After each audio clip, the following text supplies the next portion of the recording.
Jai Hind everyone. Welcome in our online classes of Sri Ram Public School. Today we will discuss about line spectrum of hydrogen. We had discussed earlier in last lecture about the spectrum. There were reason of X-ray, UV visible, infrared, radio wave,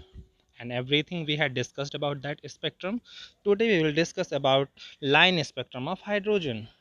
So, when an electric discharge is passed through hydrogen gas, it dissociates and the energetically excited hydrogen atom produced emit EMR of discrete frequencies. EMR means electromagnetic radiation means अगर हम किसी tube में जिसमें hydrogen gas है उसमें electrical discharge produce करें तो वहाँ पर वो हाइड्रोजन गैस जो होगा वो डिसोशिएट हो जाएगा हाइड्रोजन मॉलिक्यूल यानी H2 में सिंगल बॉन्ड होता है वो बॉन्ड ब्रेक होगा हाइड्रोजन एक्साइटेड स्टेट में आएगा विथ इट्स इलेक्ट्रॉन और जब वो सिंगल इलेक्ट्रॉन एक्साइटेड स्टेट में आएगा तो वहाँ पर इलेक्ट्रोमैग्नेटिक रेडिएशन भी प्रोड्यूस होगा the hydrogen spectrum consist of several series of lines यानी वहाँ पर कई सारे लाइंस वहाँ पर आपको मिलती हैं स्पेक्ट्रम में एक हाइड्रोजन स्पेक्ट्रम की बात कर रहे हैं हम तो उसमें कई सारे लाइंस मिलती हैं उसमें सबसे पहले जो ऑब्जर्व किया गया था वो था बामर सीरीज़ जिसे बोलते हैं और ये साइंटिस्ट के नाम से था तो कई सारी सीरीज़ जो बताए गए जिन जिन साइंटिस्ट ने इसको सर्च किया जिसको डिस्कवर किया उन्होंने उसी के नाम से उसको पब्लिश किया ओके कि किसने ये बताया तो सबसे पहले जो सीरीज़ बताई गई वो बामर सीरीज़ इन 1885 और वो किस रीजन में था विजिबल रीजन में था तो यहाँ पर आप देख सकते हैं spectral lines are express in terms of wave number के बारे में आप बात कर चुके हैं कि वेव नंबर को हम ऐसे डिनोट करते हैं then the visible line of the hydrogen spectrum obey the following formula so wave number is equal to 109677 in bracket 1/2 की power 2 minus 1/n² bracket closed it is per centimetre तो ये formula उन्होंने दिया था इसमें आप समझिए कि ये क्या फार्मूला है इसमें जो नंबर दिया हुआ है वो फिक्स है वो कांस्टेंट होता है where n is an integer जो स्मॉल n है ये इंटीजर वैल्यू है और ये हमेशा ग्रेटर होगा 2 से ओके यानी 2 से ग्रेटर होगा यानी 3 से स्टार्ट होगा 3 4 5 ये 3 4 5 एंड सो ऑन कोई भी नंबर हो सकता है उससे हायर क्योंकि यहाँ पर सेकेंड शेल के बाद थर्ड शेल में एक्साइटमेंट हो रहा है ये माना जाता है कि हमेशा वो अपने लोअर से हायर एनर्जी में ही जंप करते हैं इलेक्ट्रॉन्स तो उसके लिए फार्मूला दिया गया है Swedish स्पेक्ट्रोस्कोपिस्ट John Rydberg noted all series of line in the hydrogen spectrum could be described by the following expression. फिर इसको इन्होंने सिर्फ एक के बारे में बामर ने बताया था फिर बाद में देखिए रिडबर्ग साइंटिस्ट का नाम है RYDBERG ओके जॉन्स रेडबर्ग ने ये बताया कि ये सिर्फ एक के लिए ही नहीं है सिर्फ विजिबल रीजन के लिए नहीं है ये किसी भी रीजन में किसी भी शेल में एक शेल से दूसरे शेल में इलेक्ट्रॉन अगर जंप करता है तो हम उसके लिए ये फार्मूला इस्तेमाल कर सकते हैं तो उन्होंने इस फार्मूले को स्पेसिफिक जो था उसे एक कॉमन फार्मूले की तरह दिया कि वो कहीं भी अप्लीकेबल हो तो उसी में देखिए wave number is equal to 109677 वही वैल्यू है 1/n1² माइनस 1/n2² पर सेंटीमीटर इस तरह से उन्होंने बताया कि यहाँ पर सेकेंड शेल से थर्ड फोर्थ फिफ्थ किसी में भी जंप करे आगे उसके लिए बताया था लेकिन इन्होंने ये बताया कि ये जो n1 और n2 दोनों कोई भी नंबर हो कहीं पर भी ये ट्रांजिशन हो सकता है ट्रांजिशन बोलते हैं एक लेवल से दूसरे लेवल में इलेक्ट्रॉन के जंप करने को अब देखिए यहाँ लिखा हुआ है where n1 is equal to 1 2 and so on यानी 1 से स्टार्ट होता है 1 2 या कोई भी नंबर हो सकता है स्टार्टिंग में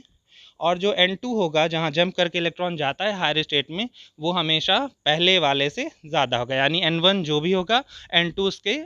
ऊपर लेवल पे होगा यानी उससे ज़्यादा होगा तो यहाँ लिखा हुआ है n2 equal to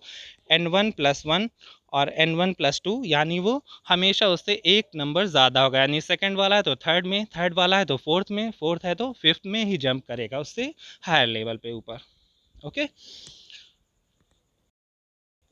the value of 109677 per centimeter is called the Rydberg constant तो अब इस कांस्टेंट को जो वैल्यू दी गई थी उसे क्या नाम दिया गया Rydberg कांस्टेंट ये भी आपको समझ में आ गया होगा कि साइंटिस्ट का नाम Rydberg था उसी के अकॉर्डिंग इसका नाम दिया गया है द फर्स्ट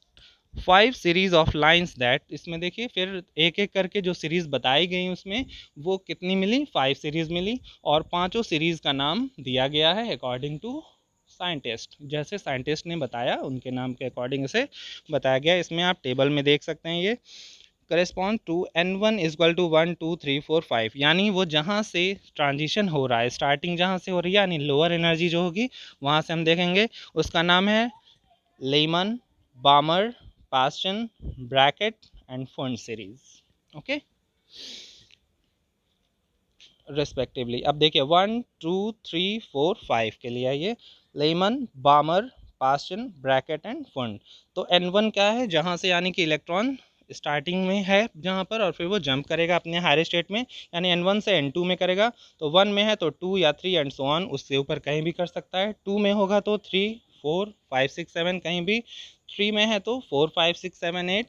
4 में है तो 5 6 7 8। 5 में है तो 6 7 8, मतलब वो हमेशा वो अपने जहाँ पर जिस जो पोजीशन होगी उसकी, उससे हायर लेवल में ऊपर जंप कर सकता है। तो उसके अकॉर्डिंग ये टेबल दी हुई है, ये टेबल आपको याद रखनी है।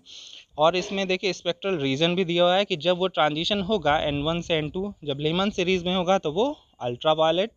बामर में होगा तो विजिबल, पास्टन में होगा तो इंफ्रारेड, ब्रैकेट में इंफ्रारेड, फंड में भी इंफ्रारेड। तो ये आपको याद रखना है। अब आप ये कैसे याद रखेंगे, आपको ये सीरीज़ में भी याद रखना है। अब आप इसे ईजिली याद करने के लिए क्या कर सकते हैं, जैसे 1 2 3 4 5 है, और ये नंबर तो हमेशा उसके नेक्स्ट जो कॉन्जिक्यूटिव नंबर है सीक्वेंस में वैसे ही आपको रखते जाना है, तो याद हो जाएगा। यहाँ पर आप याद रख सकते हैं UV, और तीनों क्या है, आई से स्टार्ट है, यानी इंफ्रारेड, IR IR IR। तो ये आपको याद रहेगा UV IR, ऐसे करेंगे, फिर तीनों IR हैं लास्ट के, और दो ऊपर, एक अल्ट्रा वायलेट और एक विजिबल है। फिर इसमें L B P B P, okay, यानी पास्ट एंड लास्ट में याद रखिए वो फंड सीरीज है, P साइलेंट है, PFUND। सो LBPBP, यानी दो बार देखिए BP आ रहा है, ठीक है, Balmer, Paschen, Brackett, Pfund, Lyman series, ठीक है। सो यहाँ आप ट्रांजिशन की बात हो रही है। अब देखिए यहाँ पर आप इस डायग्राम में भी, इस फिगर में समझ सकते हैं, transition of electron in hydrogen atom diagram shows the lemon, बामर and Paschen series. यहाँ पर ये दिखाया गया कि N, यहाँ पर देखिए सबसे ऊपर क्या दिया हुआ है, इनफाइनाइट, ओके, और ये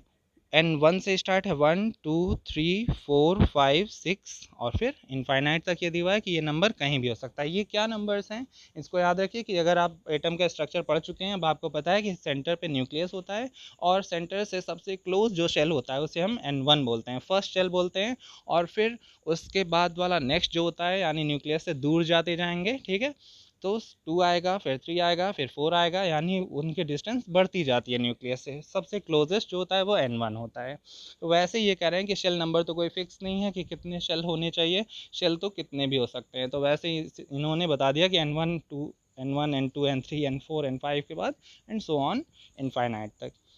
तो ये जो ट्रांजिशन होता है देखिए, ये सबसे पहला जो लेमन सीरीज़ का है वो N1 तक होता है, यानी कहीं से भी, ये आप देख सकते हैं इसमें दिया हुआ है कि किसी भी शेल से अगर इलेक्ट्रॉन क्या कर रहा है, जंप करके अपने ग्राउंड स्टेट में आ रहा है, N1 में आ रहा है, तो इसे कहते हैं लेमन सीरीज़। ये है अल्ट्रा वायलेट। N2 वाला क्या होता है, बामर सीरीज़, ठीक है, बामर सीरीज़ विजिबल रीजन में आता है। देखिए सबसे पहले जो डिस्कवर किया था इन्होंने, उसमें आप देख सकते हैं विजिबल है, इसलिए कलर है वही वेबग्योर वाला कलर होता है, ठीक है,